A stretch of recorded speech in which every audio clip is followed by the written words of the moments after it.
Bismillahirrahmanirrahim. Assalamu alaikum students. Welcome to the platform of Elite College of Health Sciences Multan.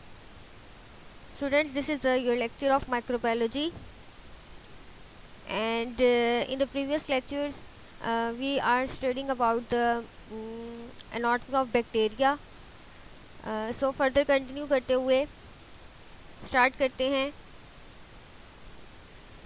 जो topic हमने previous lecture में discuss किए थे वो थे स्टूडेंट्स एनाटॉमी ऑफ बैक्टीरिया. हमने स्टार्ट कर लिया था. Anatomy of bacteria was started और हमने जो स्ट्रक्चर स्टडी किए थे वो था कैप्सूल का. फिर हमने थोड़ा सा फेगोसाइटोसिस को देखा था कि फेगोसाइटोसिस क्या होती है.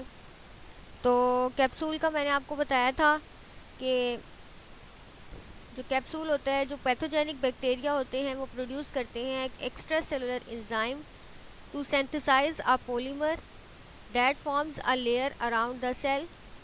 के जो पैथोजेनिक बैक्टीरिया होते हैं वो सेल से बाहर सेल एक्स्ट्रा सेलुलर साइड पर एक एंजाइम जो है वो रिलीज़ करते हैं, वो प्रोड्यूस करते हैं और वो एंजाइम जो है वो क्या बना देता है, एक पॉलीमर बना देता है जो सेल के इर्द गिर्द एक लेयर बना देती है. तो उसको हम कहते हैं कैप्सूल. और ये जो लेयर होती है इसको हमने कहा था कैप्सूल के रहते हैं. और ये जो है ये सेल को बचाता था, बैक्टीरियल सेल को बचाता था फेगोसाइटोसिस से. फिर फेगोसाइटोसिस का मैंने आपको बताया था कि फेगोसाइटोसिस में ऐसा होता है कि जब बॉडी के अंदर कोई फॉरेन पार्टिकल चला जाए, कोई बाहर से कोई पार्टिकल चला जाए, चाहे वो डस्ट का हो चाहे वो कुछ और हो, जब वो बॉडी के अंदर चला जाता है तो हमारा जो इम्यूनिटी सिस्टम है, हमारे जो वाइट ब्लड सेल्स हैं वो क्या करते हैं कि उसको निगल लेते हैं. और तो इस निगलने के अमल को हम कह रहे थे फेगोसाइटोसिस. तो जो बैक्टीरिया है ये भी बॉडी के अंदर जाता है, तो वाइट ब्लड सेल्स जो है उनसे बैक्टीरिया को कौन बचाता है, यही कैप्सूल बचाता है. कैप्सूल की वजह से जो वाइट ब्लड सेल्स हैं वो बैक्टीरिया को निगल नहीं पाते, बैक्टीरिया को फेगोसाइटोस नहीं कर पाते. तो कल थोड़ा सा हमने फेगोसाइटोसिस का डिस्कस किया था. उसके बाद स्टूडेंट्स हमने सेल वॉल को डिस्कस किया था. सेल वॉल में मैंने आपको बताया था कि जो सेल वॉल है ये पेप्टाइडोग्लाइकन की बनी हुई होती है, या फिर दूसरा नाम मैंने क्या लिया था, म्यूरिन का. तो म्यूरिन की बनी हुई होती है या फिर पेप्टाइडोग्लाइकन, ये एक ही बात है. फिर मैंने थोड़ा सा आपको पेप्टाइडोग्लाइकन के बारे में बता दिया था कि ये एक पॉलीमर होता है जिसमें एन एसिटाइल ग्लूकोजामीन और एन एसिटाइल म्यूरामिक एसिड का जो है ये मिलकर बनी हुई होती है. बार बार वो यूनिट रिपीट हो रहे होते हैं, एक पॉलीमर बनाते हैं जिसको पेप्टाइडोग्लाइकन कहते हैं. और फिर मैंने आपको बताया था कि बहुत ज़्यादा जो एंटीबायोटिक्स हैं उनका भी हम कहते हैं कि जो टारगेट है वो यही सेल वॉल होती है. तो बैक्टीरिया की सेल वॉल को वो डिस्ट्रॉय करती है जिसकी वजह से बैक्टीरिया की डेथ हो जाती है. और जो इन्फेक्शियस पर्सन है या वो बंदा जिसको जो है वो कोई इन्फेक्शन हो गया है वो फिर बच जाता है, ठीक है, उससे सेहतयाब हो जाता है एंटीबायोटिक से इस्तेमाल से. उसके बाद था स्टूडेंट्स पेप्टाइडोग्लाइकन, तो वो मैं आपको बता चुकी हूँ. फिर हमने डिस्कस किया पेरीप्लाज्मिक स्पेस. तो मैंने आपको कहा था कि इनर और आउटर मेम्ब्रेन के दरमियान ग्राम नेगेटिव बैक्टीरिया में एक स्पेस को मैंने आपको दिखाया था डायग्राम के ज़रिए से. तो उसको हम कह रहे थे पेरीप्लाज्मिक स्पेस, जो ग्राम नेगेटिव में बैक्टीरिया में मौजूद होती है. अलबत्ता ग्राम पॉजिटिव में वो बहुत छोटी सी होती है, स्मॉल होती है, बट होती है प्रेजेंट अगर हम माइक्रोस्कोप में देखें. तो हम कह सकते हैं कि periplasmic space is present in all gram negative bacteria but in some gram positive bacteria ये मौजूद होती है. उसके बाद स्टूडेंट्स मैंने जो है ना आपको ये भी बताया था, ग्राम पॉजिटिव ग्राम नेगेटिव का भी हमने डिस्कस कर लिया था ना जब हमने स्टेनिंग में उसको क्लासीफाई किया था. उसके बाद हमने पढ़ा cell wall of gram positive bacteria और cell wall of gram negative bacteria. तो मैंने आपको डायग्राम के ज़रिए दिखाया था कि जो पेप्टाइडोग्लाइकन थी वो बहुत ज़्यादा थिक थी. ग्राम पॉजिटिव बैक्टीरिया में पेप्टाइडोग्लाइकन बहुत ज़्यादा थिक थी और ग्राम नेगेटिव बैक्टीरिया में वो इतनी ज़्यादा थिक नहीं थी. तो ये मैंने आपको थोड़ा सा बता दिया था. फिर मैंने डिस्कस किया था कि लिपोपोलीसेक्राइड्स का, लिपोप्रोटीन्स का, ये हम जो है ना थोड़ा फर्दर डिस्कस आज के लेक्चर में मैं थोड़ा सा आपको इनकी ना कंपोजिशन के बारे में बताऊंगी कि सेल वॉल अगर ग्राम पॉजिटिव बैक्टीरिया की है तो उसकी क्या कंपोजिशन है, यानी वो किन किन केमिकल से मिलकर बनी है और वो केमिकल्स कितने % मौजूद हैं, और कौन से केमिकल्स ग्राम पॉजिटिव में होते हैं लेकिन ग्राम नेगेटिव में नहीं होते, और इसी तरह कौन से केमिकल्स ग्राम नेगेटिव में होते हैं बट ग्राम पॉजिटिव में नहीं होते. तो ये जो लेक्चर है इसको बहुत ध्यान से सुनना है, ये ऑब्जेक्टिव के पॉइंट ऑफ व्यू से आपका बहुत इंपॉर्टेंट है। इसमें जो है ना बहुत ज़्यादा एमसीक्यूज पेपर में आ जाते हैं about the gram positive bacteria और ग्राम नेगेटिव बैक्टीरिया की सेल वॉल के हवाले से बहुत ज़्यादा जो क्वेश्चंस हैं वो पेपर में आ जाते होते हैं। तो डिस्कस फर्दर हमने थोड़ा सा, ये आपको मैंने कल भी डायग्राम दिखाई थी बैक्टीरिया की, तो ये एनाटॉमी ऑफ बैक्टीरिया में हमने इसको डिस्कस भी कर लिया था कि कौन सा स्ट्रक्चर जो है वो उसका क्या नाम होता है। उसके बाद स्टूडेंट्स हमने जो है वो, मैं आपको जो थोड़ा सा टेबल की तरफ मूव करवा रही हूँ, ये देखिए नेक्स्ट हमारे सामने, ये देखिए ये हमारे पास जो है वो एक टेबल है। ये टेबल जो है ना बहुत इम्पॉर्टेंट है, यानी लर्निंग के पॉइंट ऑफ व्यू से भी और आप कह लो कि फर्दर लाइफ में भी, क्योंकि ये बहुत ज़्यादा जो है ना हर जगह इसको इन्वॉल्व होता है कि अगर आप माइक्रोबायोलॉजी में आगे स्टडी करोगे कि सेल वॉल ग्राम पॉजिटिव और ग्राम नेगेटिव बैक्टीरिया की जो होती है, तो उनमें जो डिफरेंस है ना वो बहुत ज़्यादा काउंट करता है कि डिफरेंस को हमने बताना है कि क्या होता है। तो देखिए मैंने ऊपर हेडिंग डाली हुई है cell wall of gram positive and negative bacteria, और जो हमने सब हेडिंग्स हैं वो हमें कैरेक्टरिस्टिक्स की डाली है, ग्राम पॉजिटिव और फिर ग्राम नेगेटिव की। तो कैरेक्टरिस्टिक्स में नंबर ऑफ मेजर लेयर्स जो ग्राम पॉजिटिव होते हैं उनमें एक होती है और जो ग्राम नेगेटिव होते हैं उनमें दो होती हैं। ग्राम पॉजिटिव में हमारे पास सिर्फ एक मतलब जो आउटर मेम्ब्रेन थी वो सिर्फ एक ही थी, मेजर लेयर जो थी वो एक ही थी, सॉरी। और जो ग्राम नेगेटिव होती है ना उसको मैंने आपको कल बताया था, दिखाया था कि एक आउटर मेम्ब्रेन भी इसमें आ जाती है जो ग्राम पॉजिटिव में नहीं होती। तो जो मेजर लेयर है, जो मेजर बाउंड्री है, वो ग्राम पॉजिटिव में एक होती है और ग्राम नेगेटिव में कितनी होती हैं, दो होती हैं, ठीक है। उसके बाद है हमारे पास पेप्टाइडोग्लाइकन। मैंने आपको कल भी दिखाया था कि पेप्टाइडोग्लाइकन ज़्यादा थिक थी किसके अंदर, ग्राम पॉजिटिव बैक्टीरिया के अंदर, और थिन थी यानी पतली सी थी, कम थी किसमें, ग्राम नेगेटिव बैक्टीरिया में। तो ग्राम पॉजिटिव बैक्टीरिया में कितनी होती है, 50% dry weight of bacterial cell, यानी 50% ड्राई वेट, यानी 50% dry weight of bacterial cell में जो है वो पेप्टाइडोग्लाइकन होती है। अब आपको यहीं से अंदाज़ा हो गया होगा कि पेप्टाइडोग्लाइकन कितनी ज़्यादा होती है ग्राम पॉजिटिव बैक्टीरिया में, और ग्राम नेगेटिव बैक्टीरिया में कितनी होती है, जस्ट 10% होती है। तो यही आपको कल दिखाने की वजह थी कि जो ग्राम पॉजिटिव है उसमें वो थिक होती है पेप्टाइडोग्लाइकन, और जो ग्राम नेगेटिव है उसमें जो है ये थिन होती है। उसके बाद है लिपिड्स। तो लिपिड स्टूडेंट्स इनकी जो परसेंटेज है वो 1 to 4% होते हैं।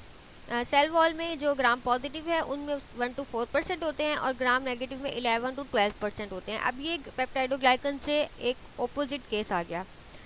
पेप्टाइडोग्लाइकन जो है वो ग्राम पॉजिटिव में ज़्यादा थी ना, लिपिड जो है वो ग्राम पॉजिटिव में कम है और ग्राम नेगेटिव में ज़्यादा है। 1 to 4% ग्राम पॉजिटिव में है और 11 to 12% जो है वो ग्राम नेगेटिव में है। उसके बाद थिकनेस, यानी कि जो मोटाई है वो ग्राम पॉजिटिव की होती है 20 to 80 नैनोमीटर, यानी ये इतनी थिक होती है। नैनोमीटर क्या है, बेसिकली यूनिट है किसका, मीटर का। प्रीफिक्सेस आपने पढ़े होंगे 9th क्लास में, नैनो, माइक्रो, मिली। तो नैनो होता है 10⁻⁻⁹। तो थिकनेस जो है ग्राम पॉजिटिव की वो होती है 20 to 80 नैनोमीटर और ग्राम नेगेटिव की होती है 8 to 11 नैनोमीटर। तो किसकी थिकनेस ज़्यादा हुई, ग्राम पॉजिटिव की थिकनेस जो है वो ज़्यादा हुई। उसके बाद है हमारे पास टिकोइक एसिड। टिकोइक एसिड भी आप कह लो कि केमिकल कॉन्स्टिट्यूएंट है जो कि ग्राम पॉजिटिव में मौजूद होगा और ग्राम नेगेटिव में मौजूद नहीं होएगा, ठीक है। टिकोइक एसिड ग्राम पॉजिटिव में हमारा प्रेजेंट होगा बट ग्राम नेगेटिव में प्रेजेंट नहीं होगा, एब्सेंट होगा। उसके बाद है लिपोटिकोइक एसिड, ये भी केमिकल कॉन्स्टिट्यूएंट है। तो ये ग्राम पॉजिटिव में मौजूद होगा और ग्राम नेगेटिव में जो है वो मौजूद नहीं होगा। उसके बाद लिपोपॉलीसैकेराइड्स हैं। तो लिपोपॉलीसैकेराइड्स जो हैं यानी पॉलीसैकेराइड्स और लिपिड्स, इन दोनों का कम्बिनेशन, ये ग्राम पॉजिटिव में मौजूद नहीं होते लेकिन ग्राम नेगेटिव में मौजूद होते हैं। और ये आप समझ लो एक टॉक्सिक मटेरियल होते हैं, यानी जो ग्राम नेगेटिव में होते हैं नुकसानदेह होते हैं इंसानों के लिए। तो ये ग्राम नेगेटिव में प्रेजेंट होते हैं मगर ग्राम पॉजिटिव में प्रेजेंट नहीं होते। और उसके बाद है हमारे पास लिपोप्रोटीन्स। तो लिपोप्रोटीन्स जो है वो ग्राम पॉजिटिव में तो एब्सेंट होते हैं मगर ग्राम नेगेटिव में प्रेजेंट होंगे। तो ये थी थोड़ी सी केमिकल कॉन्स्टिट्यूएंट्स के हवाले से ग्राम पॉजिटिव और ग्राम नेगेटिव के बारे में आप समझ लो कि एक ब्रीफ सा रिव्यू। अगेन मैं एक बार रिपीट कर देती हूँ, characteristics number of major layers gram positive में 1 है और ग्राम नेगेटिव में 2 हैं। Peptidoglycan 50% dry weight of bacterial cell in gram positive bacteria and 10% of dry weight of bacterial cell in gram negative bacteria. Lipids, these are present 1 to 4% in gram positive bacteria and 11 to 12% in gram negative bacteria. Thickness 20 to 80 nanometer of gram positive bacteria and 8 to 11 nanometer of in gram negative bacteria. Teichoic acid is present in gram positive bacteria while absent in gram negative bacteria. Lipoteichoic acid is present in gram positive bacteria but absent in gram negative bacteria. Lipopolysaccharides are absent in gram positive bacteria but present in gram negative bacteria, and lipoproteins are absent in gram positive bacteria but present in gram negative bacteria. तो ये थोड़ा सा students आपने इसको ना याद कर लेना है, बहुत इंपॉर्टेंट है। और ये आई थिंक 10 करेक्टरिस्टिक्स मैंने लिखी हैं, तो और भी होती हैं थोड़ी सी, लेकिन मैंने बहुत ज़्यादा जो मेजर होती हैं, इंपॉर्टेंट होती हैं और सिंपल हैं वो यहाँ पर लिख दी हुई हैं। इनको जो है ना वो आपने याद कर लेना है कि cell wall of gram positive और नेगेटिव बैक्टीरिया में क्या डिफरेंस होता है। उसके बाद हमने कल सेल वॉल तक पढ़ा था, आज मैंने थोड़ा सा डिफरेंस इसका बताया है। नेक्स्ट हम पढ़ेंगे साइटोप्लाज्मिक मेम्ब्रेन। तो ये देखो स्टूडेंट्स, कल मैंने आपको जो दिखाया था सेल वॉल होती है, सेल वॉल के अंदर जो है वो सेल मेम्ब्रेन होती है, तो उसी के बारे में हम स्टडी करने लगे हैं साइटोप्लाज्मिक मेम्ब्रेन के हवाले से। साइटोप्लाज्मिक मेम्ब्रेन और cell membrane is made up of phospholipids. तो जो मैंने आपको पहले भी बताया था, फिजियोलॉजी के लेक्चर में भी समझाया था कि जो प्लाज्मा मेम्ब्रेन होती है वो किसकी बनी हुई होती है, फॉस्फोलिपिड्स की, जिसमें मैंने आपको बताया था कि इसका एक हेड होता है और एक टेल होती है। तो ये वही फॉस्फोलिपिड है और इसमें जो है ना it is basically a double layer of phospholipids. मैंने आपको पहले भी बताया था ना कि डबल लेयर होती है इसकी, बाई लेयर होती है, 2 लेयर्स होती है, एक अपर लेयर होती है, एक लोअर लेयर होती है, किसकी, फॉस्फोलिपिड्स की, विद न्यूमरस का मतलब होता है बहुत ज़्यादा proteins integrated into its structures, और बहुत ज़्यादा जो प्रोटीन्स हैं स्टूडेंट्स वो इसके स्ट्रक्चर में इंटीग्रेटेड होते हैं, यानी एम्बेडेड, वही वर्ड जो एम्बेडेड था ना वही इंटीग्रेटेड है। तो इसका मतलब क्या होगा, धंसे हुए होते हैं। तो ये आपको अंदाज़ा हुआ कि ये जो कंपोजिशन अगर एक बार याद कर लो तो बार बार याद करने की ज़रूरत जो है वो हमें नहीं पड़ती। तो साइटोप्लाज्मिक मेम्ब्रेन और cell membrane is made up of phospholipids. It is basically a double layer of phospholipids with numerous proteins integrated into its structures. बहुत ज़्यादा प्रोटीन्स इसके स्ट्रक्चर में इंटीग्रेटेड होती हैं। The membrane acts as a permeability barrier, restricting the kind and amount of molecule that enter and leave the cell.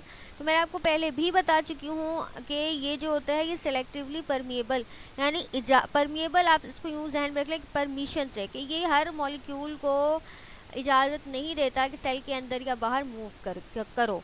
जिस तरह guard होता है घर के बाहर बैठा होता है, कॉलोनी के बाहर बैठा होता है, वो हर बंदे को अंदर आने या जाने नहीं देता, तो इसी तरीके से ये जो साइटोप्लाज्मिक मेम्ब्रेन होती है ये भी हर मॉलिक्यूल को यानी अगर सपोज किसी चीज़ की क्वांटिटी अंदर ज़्यादा है तो ये फिर उसको अंदर नहीं जाने देगी, तो ये बात है amount.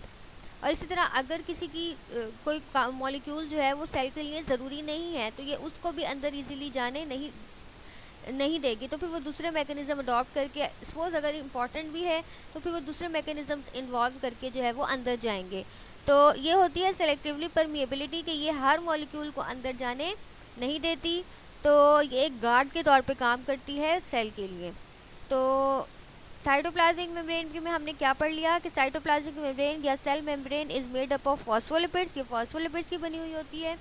It is basically a double layer of phospholipids, कि ये एक डबल लेयर होती है फॉस्फोलिपिड्स की। It is basically a double layer of phospholipids with numerous proteins, और इसमें बहुत ज़्यादा जो प्रोटीन्स हैं वो इंटीग्रेटेड होते हैं इसके स्ट्रक्चर में, with numerous proteins integrated into its structures. इसके स्ट्रक्चर्स में जो है वो धंसे हुए होते हैं, हमें पता है ये बात। उसके बाद है the membrane act as a permeability barrier, restricting यानी पाबंदी लगाती है किस चीज़ पे, the kind and amount of molecules that enter and leave the cell, कि वो मॉलिक्यूल जो एंटर करें या लीव करें उन पर ये जो है ये सेफ गार्ड करेगी, देखेगी कि कौन से मॉलिक्यूल्स अंदर जा रहे हैं और कितनी अमाउंट में जा रहे हैं। तो ये था हमारा साइटोप्लाज्मिक मेम्ब्रेन का, ये आपने ऑलमोस्ट पहले भी डिस्कस किया हुआ है। उसके बाद है हमारे पास साइटोप्लाज्म का। तो स्टूडेंट्स साइटोप्लाज्म में है inside the cell membrane is the cytoplasm. जाहिर सी बात है कि सेल मेम्ब्रेन के अंदर साइटोप्लाज्म मौजूद होता है, ये देखिए यहाँ पर हमारे पास ये सेल मेम्ब्रेन है, सेल वॉल है, ये वाली सेल मेम्ब्रेन है, और ये अंदर जो आपको एक फ्लड की तरह से फ्लडी सा मटेरियल नज़र आता होता है, इसको हम क्या कहते हैं, साइटोप्लाज्म कहते हैं। इसको क्या कहा जाता है, साइटोप्लाज्म कहा जाता है। और इसी साइटोप्लाज्म में सारे जो सेल के स्ट्रक्चर्स होते हैं वो मौजूद होते हैं। सही है। अब ये जो साइटोप्लाज्म है, ये आप कह लो कि ये साइटोप्लाज्म जो होता है ये सेमी ट्रांसपेरेंट होता है, यानी ये बिल्कुल साफ शफाफ नहीं होता पानी की तरह, सेमी होता है, यानी आप कह लो ना 100% गदला होता है कि बिल्कुल ही कुछ वो पता ना चल रहा हो, और ना ही 100% ट्रांसपेरेंट होता है। तो ये सेमी ट्रांसपेरेंट होता है, यानी आधा आप कह लो कि 50% शफाफ होता है, एंड सेमी फ्लूइड, और 50 इसी तरह से कुछ परसेंट में ये फ्लूइड, यानी ये बहुत गाढ़ा, आप ऐसा भी नहीं कह सकते कि ये बिल्कुल फ्लड नहीं है, ये फ्लो नहीं कर सकता। इसी तरह हम ये भी नहीं कह सकते कि ये 100% फ्लो कर सकता है। तो इसके लिए हमने सेमी का वर्ड यूज़ किया, जिस तरह से हमने कहा ना सेमी परमिएबल, कि ये परमिएबिलिटी मतलब जो है ना वो नहीं होती, 100% परमिएबल नहीं होती हर चीज़ के लिए। इसी तरह ये भी 100% ट्रांसपेरेंट या 100% फ्लूइड की तरह का साइटोप्लाज्म नहीं होता। It contain proteins, carbohydrates, lipids, ribosomes and nucleic acid, salts and inorganic ions that all are dissolved in water।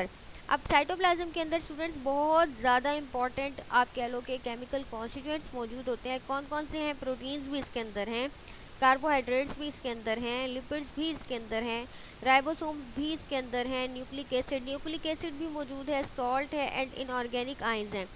तो ये जो इनऑर्गेनिक आयंस हैं और राइबोसोम्स हैं, ये सारे जो होते हैं ना स्टूडेंट्स, ये इसके अंदर डिज़ोल्व होते हैं वाटर के अंदर, क्योंकि साइटोप्लाज्म में वाटर भी होता है ना, साइटोप्लाज्म के अंदर वाटर भी होता है। तो वो जो वाटर है उसमें डिज़ोल्व फॉर्म में होते हैं, ये सॉल्ट्स हो गए, ये लिपिड्स हो गए, कार्बोहाइड्रेट्स हो गए, ये इसके अंदर किस में होते हैं, और ये जो इनऑर्गेनिक आयंस हो गए जैसे सोडियम, पोटाशियम, ये सारे इसके पानी के अंदर जो है वो डिज़ोल्व होते हैं। ठीक है। तो ये तो था थोड़ा सा साइटोप्लाज्म के हवाले से। Inside the cell membrane is the cytoplasm, it is semi transparent and semi fluid, it contains proteins, carbohydrates, lipids, ribosomes and nucleic acid, salts and inorganic ions that are dissolve in water. Water के अंदर, क्योंकि ये देखो आपको यहाँ नज़र तो नहीं ना आ रहे, यहाँ पे आपको ये जो अपना बाकी मॉलिक्यूल्स हैं, ये मैं राइबोसोम्स की बात नहीं कर रही, मैं उसकी न्यूक्लिक एसिड की बात नहीं कर रही मैं, बाकी जो आपको कार्बोहाइड्रेट्स हैं, लिपिड्स हैं, आयंस हैं, वो नज़र तो नहीं ना आ रहे। तो वो जो कार्बोहाइड्रेट, लिपिड, प्रोटीन्स होते हैं वो इसमें जो वाटर होता है ना साइटोप्लाज्म में, उसमें जो है वो डिज़ोल्व हुए हुए होते हैं। ठीक है। तो स्ट्रक्चर्स को नहीं कह देना कि वो भी और डिज़ोल्व हुए हुए होते हैं। साइटोप्लाज्म हमारा हो गया that all are dissolve in water, के जो ये प्रोटीन, कार्बोहाइड्रेट, लिपिड्स होते हैं ये डिज़ोल्व हुए हुए होते हैं वाटर के अंदर। उसके बाद नेक्स्ट है हमारे पास न्यूक्लियोइड का। तो the nucleoid is a region of cytoplasm where the chromosomal DNA is located. Nucleoid जो है वो रीजन होता है साइटोप्लाज्म का जहाँ पर क्रोमोसोमल डीएनए जो है वो लोकेट करते हैं। तो हम क्या कहेंगे, हम मैंने पहले भी बताया था कि वो रीजन जहाँ पर इसका जेनेटिक मटेरियल मौजूद होगा डीएनए का, उस एरिया को हम क्या कहते हैं, न्यूक्लियोइड कहते हैं। क्योंकि इसके पास न्यूक्लियस तो होता नहीं है, ये बैक्टीरिया एक प्रोकैरियोट है, तो इसका हम न्यूक्लियोइड जो है इसका मतलब ही होता है न्यूक्लियस लाइक, लेकिन ये न्यूक्लियस होता नहीं है। तो ये वो एरिया होता है, वो रीजन होता है जहाँ पर क्रोमोसोमल डीएनए मौजूद होता है। क्योंकि हमें पता है कि जो जेनेटिक मटेरियल है डीएनए या आरएनए, वो न्यूक्लियस के अंदर मौजूद होता है ना। आम मतलब ये यूकैरियोट्स होते हैं जिनके अंदर न्यूक्लियस होता है, वहाँ पर जो डीएनए होता है स्टूडेंट्स, वो किसके अंदर मौजूद होता है, न्यूक्लियस के अंदर। लेकिन चूंकि इसके पास न्यूक्लियस नहीं है, तो हम इसके उस एरिया को जहाँ पर जेनेटिक मटेरियल इसका मौजूद है, उस एरिया को हम कह देते हैं nucleoid. It is not a membrane bounded nucleus. वो ये बात कर रहा है कि ये एक मेम्ब्रेन बाउंडेड न्यूक्लियस जो है वो नहीं होता, but simply an area of the cytoplasm. लेकिन सिंपल सा सादे अल्फाज में वो एरिया होता है साइटोप्लाज्म का where the DNA is found, जहाँ पर डीएनए जो है वो पाया जाता है। तो न्यूक्लियोइड क्या हो गया, the nucleoid is a region of cytoplasm where chromosomal DNA is located. It is not a membrane bound nucleus but simply an area of cytoplasm where the DNA is found. अब question यूँ पूछा जा सकता है आपसे, कि bacteria का DNA जो है वो क्या उसके न्यूक्लियस में होता है, तो आप कहेंगे नहीं, बैक्टीरिया का जो डीएनए होता है वो उसके न्यूक्लियस में तो हो ही नहीं सकता, क्योंकि बैक्टीरिया तो एक प्रोकैरियोट है, इसके अंदर न्यूक्लियस नहीं होता। तो कहेंगे फिर उसका डीएनए कहाँ मौजूद होगा? आप कहोगे सर उस स्पेसिफिक एरिया को साइटोप्लाज्म के जहाँ पर उसका डीएनए बैक्टीरिया का मौजूद होगा उसको हम न्यूक्लियस नहीं कहेंगे, उसको हम न्यूक्लियोइड कहेंगे। उसको हम क्या कहेंगे? न्यूक्लियोइड कहेंगे। तो ये तो था हमारा थोड़ा सा न्यूक्लियोइड के हवाले से। उसके बाद नेक्स्ट स्टूडेंट, नेक्स्ट स्ट्रक्चर है हमारे पास प्लाज्मिड्स का। तो प्लाज्मिड्स क्या होते हैं? Plasmids are basically the small circular DNA molecules. Plasmid जो होते हैं वो स्मॉल से सर्कुलर से डीएनए मॉलिक्यूल्स होते हैं। तो अब आपने ये नहीं कहना कि ये डीएनए होते हैं, ये डीएनए के मॉलिक्यूल्स होते हैं, छोटे छोटे से डीएनए के सर्कुलर से पीसीज होते हैं जो कि साइटोप्लाज्म में पाए जाते हैं। और although they contain few genes and are not essential for bacterial growth, कि इनके अंदर जीन्स होती हैं लेकिन और ये बैक्टीरिया की ग्रोथ में जो है वो रोल प्ले नहीं कर रहे होते। प्लाज्मिड जो है वो बैक्टीरिया की ग्रोथ के लिए ज़रूरी नहीं होते। प्लाज्मिड्स आर सिग्निफिकेंट, लेकिन प्लाज्मिड की अहमियत कहाँ पे होती है? Because many carry genes for drug resistance, के जो ड्रग रेजिस्टेंस आती है ना बैक्टीरिया के अंदर, कौन सी ड्रग रेजिस्टेंस आती है? वही जो एंटीबायोटिक रेजिस्टेंट हो जाते हैं ना बैक्टीरिया, कि कुछ बैक्टीरिया हम कहते हैं कि वो हमने पढ़ा होगा रेजिस्टेंस जो है ना उनके अंदर क्रिएट हो जाती है। तो वो जो रेजिस्टेंस क्रिएट हो जाती है वो किसकी वजह से होती है? इन प्लाज्मिड्स की वजह से होती है। इन प्लाज्मिड में स्टूडेंट्स ऐसी जीन्स होती हैं जो ड्रग है उसको अगेंस्ट जो है वो अपनी मुदाफ़ियत पैदा कर लेती हैं। फिर अब अगर उस बैक्टीरिया को ख़त्म करने के लिए हम वो कोई एंटीबायोटिक दे दें या वो ड्रग दे दें तो बैक्टीरिया जो है उसके ऊपर कोई भी असर नहीं पड़ेगा।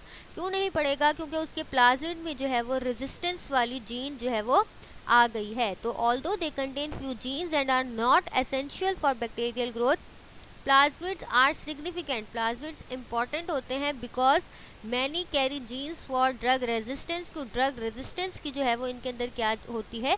जीन होती है। आपसे कोई पूछ ले कि बैक्टीरिया के अंदर रेजिस्टेंस जो है वो उसके कौन से स्ट्रक्चर की वजह से डेवलप होती है, तो आपने कहना है प्लाज्मिड की वजह से, क्योंकि प्लाज्मिड के अंदर ही जीन ऐसी मौजूद होती है जो रेजिस्टेंस इसमें पैदा करा देती है बैक्टीरिया में ड्रग्स के अगेंस्ट। उसके बाद है for this reason they are often called R factors. R for resistance, इसीलिए इनको आर फैक्टर्स भी कहा जाता है। प्लाज्मिड्स को पी के बाद आर, पी क्यू आर होता है ना, तो क्यू को रहने देना है, पी जहन में रखना है कि प्लाज्मिड्स को ही आर फैक्टर कहा जाता है। प्लाज्मिड्स को ही आर फैक्टर जो है वो कहा जाता है। आर से मतलब क्या है? Resistance. They are very important in genetic engineering. तो हाँ, ये भी हमें पता है कि अच्छा जो रेजिस्टेंस वाला फैक्टर है उसमें तो ये अपने लिए ही फ़ायदेमंद है ना, कि इनके लिए अपने लिए इनका फ़ायदा है कि रेजिस्टेंस होगी तो जाहिर सी बात है इनकी डेथ जो है वो नहीं होगी ड्रग की वजह से। लेकिन जो जेनेटिक इंजीनियरिंग में इनका रोल है स्टूडेंट्स, वो हमारे लिए बहुत ज़्यादा इम्पॉर्टेंट है कि हम लोग मतलब प्लाज्मिड को ही यूज़ करते हुए क्या बना रहे होते हैं। जैसे इंसुलिन मैंने आपको बताया था, तो ये जो जेनेटिक इंजीनियरिंग के प्रोडक्ट्स हैं वो भी ज़्यादातर हम प्लाज्मिड को यूज़ करते हुए बनाते हैं, क्योंकि प्लाज्मिड जो है वो एक वेक्टर होता है। इसी में हम जीन ऑफ इंटरेस्ट जो है वो डालकर बैक्टीरिया में इंसर्ट कर देते हैं। फिर जैसे जैसे बैक्टीरिया डिवाइड होता है वो जो हमारी जीन है वो भी जीन ऑफ इंटरेस्ट है वो भी डिवाइड होती रहती है और हमारा जो प्रोडक्ट है वो हमको मिलता रहता है। तो प्लाज्मिड्स हमारे लिए इंपॉर्टेंट है जेनेटिक इंजीनियरिंग में, और बैक्टीरिया के लिए इंपॉर्टेंट है उसमें रेजिस्टेंस प्रोड्यूस कराने के लिए। कोई पूछ सकता है व्हाट इज़ आर फैक्टर, ये भी आप बता सकते हो कि अब आर फैक्टर में कंफ्यूज नहीं होना। बेसिकली वो आपसे प्लाज्मिड के बारे में ही बात कर रहा है, क्योंकि प्लाज्मिड के अंदर ही जीन ऑफ रेजिस्टेंस जो है वो मौजूद होती है, और आर का मतलब ही रेजिस्टेंस है। अच्छा जी, ये देखिए, ये बैक्टीरिया का डीएनए है, इस तरह से सर्कुलर सा डीएनए होता है बैक्टीरिया का। बैक्टीरिया का कोई पूछ ले आपसे कैसा डीएनए होता है, आपने कहना सर्कुलर होता है, लीनियर नहीं होता। जैसे हमारे अंदर होता है ना, हेलिकल स्ट्रक्चर होता है डीएनए का, वो स्ट्रैंडेड और हेलिकल, तो वो बैक्टीरिया के अंदर जो है ना वो सर्कुलर डीएनए होता है। और जो इसके प्लाज्मिड्स हैं वो आप देखो कि किस तरह से ये सर्कुलर से पीसेस दिखाए हुए हैं, ये डीएनए के ही पीसेस होते हैं, but DNA is something else और प्लाज्मिड इज़ समथिंग एल्स। ये छोटे छोटे पीसेस हैं डीएनए के, ये देखें, ये जो सेल के अंदर पाए जाते हैं, तो इनको हम प्लाज्मिड कहेंगे और इनको जो है वो हम बैक्टीरिया का डीएनए है। और मैं आपसे पूछ लूँ कि ये एरिया जिसमें डीएनए मौजूद है, इसको हम एरिया को क्या नाम देंगे, तो आपने कह देना है इसको हम न्यूक्लियोइड कह देंगे। नेक्स्ट है स्टूडेंट्स हमारे पास राइबोसोम्स का। Ribosomes are bodies of RNA and proteins, यानी राइबोसोम्स किसके मिलकर बने हुए हैं? आरएनए और प्रोटीन्स के। आरएनए आपको पता है राइबोन्यूक्लिक एसिड, डीएनए होता है डीऑक्सी राइबोन्यूक्लिक एसिड और आरएनए होता है राइबोन्यूक्लिक एसिड। तो डीएनए डबल स्ट्रैंडेड होता है और जो आरएनए होता है वो सिंगल स्ट्रैंडेड होता है। डीएनए से बनता है आरएनए और आरएनए से बनती हैं प्रोटीन्स, ठीक है। तो राइबोसोम्स किसके मिलकर बने हुए हैं? आरएनए के और प्रोटीन्स के, और they are associated with the synthesis of proteins. तो ये क्या बनाने के काम आते हैं? सेल में प्रोटीन बनाने के काम आते हैं। अच्छा, आपको पता है कि राइबोसोम को प्रोटीन फैक्ट्री भी कहा जाता है। यानी कोई पूछ ले कि अगर प्रोटीन फैक्ट्री कौन होता है सेल में, प्रोटीन फैक्ट्री किसको कहा जाता है, तो आपने बता देना है कि प्रोटीन फैक्ट्री किसको कहा जाता है? राइबोसोम्स को कहा जाता है। अब ये जो पॉइंट्स बता रही हूँ ये साथ के साथ नोट डाउन भी कर लीजिएगा, अदरवाइज ये देख कर लेक्चर बंद करोगे, माइंड से जो चीज़ें हैं इंपॉर्टेंट वो स्किप हो जाएंगी, रिटर्न में होगा तो फिर वो याद रह जाएगा। तो राइबोसोम्स को हम क्या कह देते हैं? प्रोटीन फैक्ट्री भी कह देते हैं। उसके बाद नेक्स्ट है हमारे पास, राइबोसोम्स के बाद है हमारे पास फ्लैजेला। तो स्टूडेंट्स, फ्लैजेला को हमने बहुत अच्छे से बताया हुआ है कि ये जो इसके प्रोजेक्शन होती है, ये देखें, ये प्रोजेक्शन होती है इस तरह से, इसको हम क्या कहते हैं? फ्लैजेला। और ये किसके काम आता है? ये हरकत करने के काम आता है। बैक्टीरिया, हम हरकत करते हैं अपने फुट से, बैक्टीरिया जो है वो हरकत करते हैं इस फ्लैजेला से। और फ्लैजेला की बेस पर आपको मॉर्फोलॉजी, वो जब आपको क्लासिफिकेशन करा रही थी तब भी बताया था, फ्लैजेला की बेस पर भी स्टूडेंट्स हम क्लासीफाई कर देते हैं बैक्टीरिया को। किसी बैक्टीरिया में एक फ्लैजेला होता है, फ्लैजेलम होता है, किसी में दो होते हैं, किसी में एक इस तरफ होता है और इस तरफ होता है, किसी में जो है ना सिर्फ एक तरफ होता है लेकिन काफ़ी ज़्यादा होते हैं। तो मोनोट्राइकस, काफ़ी ज़्यादा जो है ना इनके नाम हो जाते हैं फिर, यानी क्लासीफाई, अगर वैसे ही आपको नॉलेज में पता होना चाहिए कि on the basis of flagella भी हम बैक्टीरिया को क्लासीफाई करते हैं। तो फ्लैजेला किसके काम आ रहा है? ऑर्गन है, स्ट्रक्चर है लोकोमोशन के लिए, हरकत करने के लिए। और इसी के उस पर हमने बताया था कुछ बैक्टीरिया मोटाइल होते हैं, कुछ बैक्टीरिया हमने बताया था नॉन मोटाइल होते हैं। तो जो मोटाइल और नॉन मोटाइल है वो तो क्लासिफिकेशन की बात हो गई, बट ये जो फ्लैजेला है ये किस लिए काम आ रहा है? हरकत करने के काम आ रहा है बैक्टीरिया में। तो उसके बाद ये थोड़ा सा हम देख लेते हैं कि ये बना हुआ किससे है।